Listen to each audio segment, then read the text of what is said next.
Hi everyone! Welcome sa ating first ever episode ng Comping Vlog. #Romanes. Finally, after 4 camping trips namin from the previous years, na-decide na rin namin mag-vlog. So, it's just to, treasure all the memories and share all the experiences na sa pagka-camping namin. At para sa unang camping vlog natin this year, nandito tayo ngayon sa Palaya Natural Farm sa Tanay, Rizal. Mga 3 hours yung biyahe namin mula Cavite at sobrang excited kami sa trip na 'to. Hindi lang dahil gusto na ulit naming mag-camping, kundi dahil first time na rin namin gagamitin itong bago naming tent, yung Nature Hike Village 13 Flagship Pro. Kung nakita niyo medyo nahirapan kami sa pag-ikot-ikot pero finally natuklasan namin na yung red na tali sa unahan, yun pala yung nasa unahan. So yun yun. Okay, so ngayon ready na ulit kaming isama kayo sa adventure natin. Sa vlog na 'to hindi lang natin lilibutin yung Palayan Natural Farm, sasamahan niyo rin kami sa pagse-set up ng bagong tent, sa mga tawanan, at sa konting struggle. At isang pangyayari na hindi talaga namin expect, though expected naman siya kasi umulan, so dapat lagi lang tayong handa sa mga, natural nature. So tara, simulan na natin ang isa na namang family camping adventure. Late na rin kami nakaalis ng Cavite. So siguro mga 12 or 1. So medyo around 3 hours lang naman yung biyahe. Papuntang Tanay, depende syempre sa traffic. So habang papalapit na kami, unti-unti nang napapalitan ng mga puno, bundok, yung mga gusali kasi 'di ba from Cavite to Tanay, madadaanan natin yung Manila. Yun, alam niyo naman yung feeling na habang lumalayo ka sa city parang unti-unti ring nawawala yung pagod, gano'n yung karamdam kahit sobrang layo ng biyahe. Madali rin naman hanapin yung Palayan Natural Farm dahil accurate naman si Google. May mga portions lang ng daan na rough road, pero saglit lang naman. Halo-halo yung road condition, may sementado, may konting lubak, pero kahit sedan o motor, kayang-kaya naman basta dahan-dahan lang. Wala rin naman kaming na-encounter na sobrang tarik na ahon kaya hindi siya nakaka-intimidate kahit first time mong bumiyahe papunta rito. Yung first impression namin, pagdating naman namin, ang una naming napansin, ang dami na ring campers kasi may nakita kaming mga Decathlon tent. Yung pala, pinaparent din nila yon sa mga interested na mag-camping. So, hindi naman maliit yung campsite pero time lang talaga siguro na halos puno. Hindi naman exactly puno. Siguro the next day na puno na rin yung campsite. Actually gusto rin naman minsan yung gano'ng vibe, parang buhay na buhay yung campsite. Makikita mong may mga ibang campers na nagluluto, batang naglalaro, mga alam mo yun, nagchichikahan. So, ramdam mo talaga yung weekend na weekend talaga. Since first time naman nandito, umikot muna kami para maghanap ng magandang pwesto. Ay napili namin yung medyo malayo sa CR. So, ang suggest ko if ever pupunta kayo dito, piliin niyo medyo malapit sa CR at sa washing area. I think dun sa medyo may kubo type. So, yun. Um, pero ito talaga yung pinaka-exciting part sa trip na 'to kasi first time namin gagamitin itong, tent na 'to. Tingnan niyo naman, oh, nabuo na namin, 'di ba? Sobrang hindi pa yan tapos kasi kailangan pa nating itaas yung awning. So, yeah, super excited namin na magamit yan. Kasi alam mo na, from generic tent, dati lang namin ginagamit yung 5 to 6 person tapos around 1-3 pesos lang namin nabili yun. Hindi man perfect yung mga unang camping namin trip namin pero sobrang memorable kasi ultimo laundry basket dala namin. Halos mga gamit lang sa bahay yung dala namin makapag-camping lang. Masaya yung experience pero yung mga gamit, bonus na lang yun, eh. Mas ma-e-enjoy mo yung experience sa pagka-camp lalo na 'pag raw camping. Tapos yun, nakakatuwa lang kasi isipin talaga na Hindi naman kailangan agad-agad na kumpleto yung camping setup mo, eh. Unti-untiin mo lang tapos habang mas lalo mong na-enjoy yung hobby saka mo rin unting na-upgrade yung mga gamit mo. Yes, upgrade. Upgrade is life, charot. So, honestly iba pa rin yung feeling kapag nakita mo ng nakatayo na siya. Parang may konting na grabe ito na pala talaga yun, worth every bit of waiting, worth every ipon. At mas nakakatuwa pa kasi alam mong marami pa 'tong magiging camping memories with the family. So, kaya namin pinili 'tong malaking tent na kasi we're a family of 4. So, yeah. Pero iyon, habang inaayos namin yung loob ng tent, si Faria naman sobrang excited na maya't-maya siyang pumapasok, ayan kung nakikita niyo. Tapos inaayos na din niya yung kwarto niya kasi 'di ba ito may hati yan sa gitna. So, gusto niya maging ano nga, aesthetic, yes, aesthetic girl. Aesthetic yung side ng kwarto niya. So 'yan. Ah, dito ko din na-realize na hindi naman talaga yung tent yung pinakaimportante. Yung mga gano'ng simpleng moments kasama pamilya sa pagse-setup, sila yung dahilan kung bakit paulit-ulit kaming babalik sa pagka-camping. Ayan, panoorin niyo muna matapos yung pagse-setup namin ni Faria. Tapos 'yan, after namin mag-setup ng tent, dun pa lang kami makakahinga ng actually mga 3 hours yata namin 'to sinet up, hindi naman mga 2 hours gano'n. Kasi yung iba may mga binili pa kami sa Shopee na mga tools or gears na dapat pala inassemble na namin sa bahay. Kasi dito, Diyos ko, hindi na namin pinagbalik-baliktad na namin, ang tagal na rin na-set. So, sumatotal siguro mga 3 hours bago namin nabuo yung buong setup ng tent. So, gutom na gutom ako nito. Ayan, kaya bilisan na natin mag-setup, bilisan mo na time-lapse, ayan. So, after naming ma-setup yung tent, doon pa lang kami nakahinga ng maluwag. Alam mo yung feeling na ilang oras ka na nasa bed tapos biglang tahimik lang paligid, iba na talaga. So, hindi man mountain view ang sasalubong sa'yo rito, ang pinaka-highlight talaga ng Palaya Natural Farm sa amin ay yung ilog. Habang nakaupo kami sa campsite, rinig na rinig mo yung agos ng tubig, ang sarap lang pakinggan. Hindi siya yung klase ng katahimikan na nakakailang kundi yung tipong mapapabagal ka talaga. Isa sa mga napansin namin dito, hindi siya yung campsite na para lang sa mga gusto ng survival o sobrang raw camping. Mas parang family campground siya. Habang naglilibot kami, may mga batang naglalaro, may mga nagvo-volleyball, may mga naka-ATV, tapos yung iba naman relax lang sa tent, while having their coffee. So yeah, parang kahit hindi ka lumabas ng campsite, hindi ka na mababagot.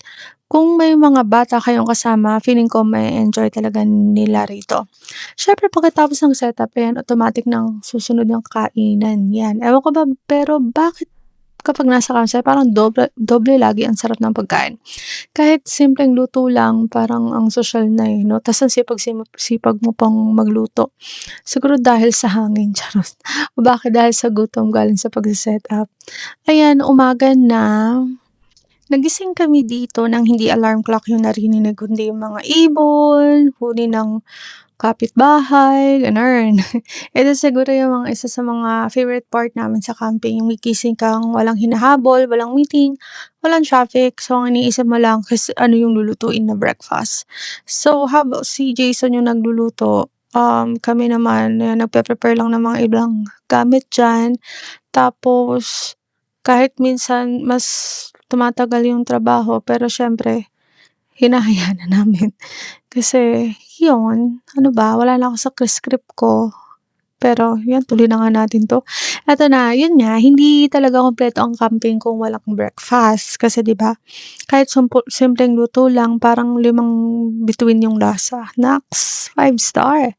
Pero baka epekto talaga ng malamig na hangin yun, 'di ba? O baka gutom lang talaga kaming lahat. So, habang kumakain kami, wala lang, tahimik, relax, yung tipong wala namang kailangang pag-usapan pero masaya na. Minsan gano'n pala yun, yung totoong pahinga hindi mo kailangang maraming ganap, kailangan mo lang ng mga tamang tao na kasama. Yes naman 'yan! Siya nga pala, may isa pang bagay na dapat niyong malaman bago kayo pumunta rito. huwag kayong umasa sa mobile signal. Sa experience namin wala kaming Globe signal, wala ring Smart, basta wala kaming communication at all. Cannot call, cannot text, and everything. So, actually nung una medyo ay paano na kaya 'to? Pero habang tumatagal parang blessing na rin siya kasi parang social detox pero meron silang Wi-Fi. So, kung kailangan talaga ng internet, may Wi-Fi naman sila na puwedeng bayaran per day. So, kung may kailangan kayong i-check online, may option pa rin. Pero kung gusto niyo talagang mag-disconnect muna sa mundo, girl, this is your place. So, yeah, feeling ko isa 'to sa mga bagay na magugustuhan niyo kasi parang magpa-social detox ka talaga, girl. Ayan, kitang-kita niyo naman si Faria, gusto niya talagang tumulong sa pagliligpit ng mga pinagtulugan namin. Sobrang na-appreciate ko 'yan kasi, may number one rule lang kami when magka-camping kami is no screen time sila, walang iPad. So, ito yung magandang detox rin nila from the screen time. So, instead of playing their iPads, ayan, tumutulong sila paano mag-set up, paano maglikom ng mga kalat and all. So, sobrang helpful din ito sa mga kids para hindi na lang lagi screen time, ganun. Oh, 'di ba? Super helpful si ate mo, girl. 'Di ba nakakatuwa yung mga ganitong bonding moments kasi sa bahay, naku, 'pag sa bahay na 'yan, naku, mga 10 times mo silang sasabihan na ayusin yung mga gamit pero hindi pa rin sila kumikilos. Pero 'pag dito, feeling ko dito nila mabubuo yung discipline, maiiwasan ang mga iPad and screen time. Oh, 'di ba? Super helpful naman this little girl. I'm so proud. So, after nito, 'yan, magbe-breakfast na kami. Si dad ang toka sa pagluluto. Sa 'pag talaga dito sa mga camping site, 'yan sa loob, sa bedroom, living room, ako yung nakatoka. Sa kitchen, si dad kasi, you know, we are the princesses. Mas masarap din kasi magluto si Jason tsaka he loves cooking. So, 'yan, kakain na kami, naka-timelapse 'to. So, ayan, lagyan ko na lang ng music, okey? Para di kayo maumay, commercial muna tayo. You put your hands to the sky, center of the crowd, you're the talk of the town. And I tell myself I don't want that, what glitters isn't gold. I tell myself I don't need it, cause I'm fine on my own. But I hate being on the outside, looking through a window. I say I don't want it, but I'm so full of it. I wanna be the life of the party. I wanna dance with somebody. Be ooh, ooh, ooh, ooh, ooh. I wanna be the life of the party. I wanna hold on to somebody. Be ooh, ooh, ooh, ooh, ooh. Living your life through a lens, perfect pretending. You think no one can tell, but everything's just fake. Now you're becoming the person you once hated. You also used to say that. I tell myself I don't want that, what glitters isn't gold. I tell myself I don't need it, cause I'm fine on my own. But I hate being on the outside, looking through a window. I say I don't want it, but I'm so full of it. I wanna be the life of the party. I wanna dance with somebody. Be ooh, ooh, ooh, ooh, ooh. I wanna be the life of the party. Ayan, so tapos na yung breakfast, oras na para puntahan ang pinakahintay namin, ang ilog. At sa totoo lang, ito talaga ang dahilan kung bakit sobrang nagustuhan din namin yung Palayan Natural Farm kasi may ilog sa mga kapag-banding, ligo, and everything. Malinis ang tubig nung pumunta kami, refreshing, at ang sarap magbabad, lalo na pagkatapos ng init ng habang nagsiset up ka nung nakarang araw. So, hindi lang kami ang nag-enjoy, halos lahat naman ng pamilya sa paligid nasa ilog din. So, may mga yung iba naman nakaupo lang sa gilid habang nakababad yung paa, pero dun mo ma-realize na minsan hindi mo kailangan ng resort sa sobrang daming or sobrang daming attractions. Minsan sapat na rin yung malamig na ilog at masayang kasama. So, ito yung 360 view, hindi naman siya 360, parang inikot ko lang yung camera na kung ano yung nakita naming view. Tapos dun sa tent namin, ayan, diyan yung nakita yung iba yung, campsite, I think din yung parking lot. Tapos 'pag may mga duyan na libre diyan, may awning. Tapos 'yan yung mga ibang na for rent na camp. Tapos sa bandang ganyan, ayan na yung volleyball court, and eto na yung tent namin na maraming sampay ng tuwalya, 'di ba, very aesthetic.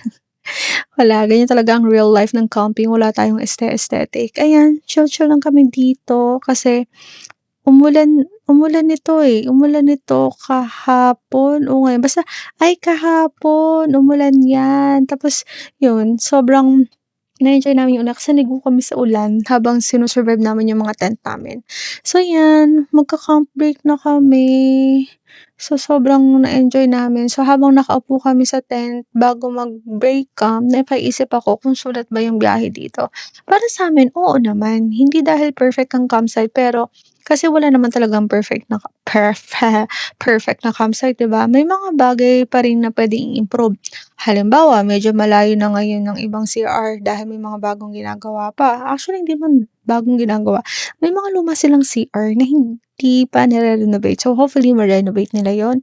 So, what if kailangan mo ng signal para sa work or online meetings, kung VA ka or work from home ka, baka mahirapan ka rito. Pero kung meron naman silang Wi-Fi, 100 per day. Pero kung hanap mo ay quality time kasama ang pamilya, no work and all, malamig na ilog, malinis na facilities, at isang campsite na maraming pwedeng gawin ang mga bata. Feeling ko, magugustuhan niyo na rin dito.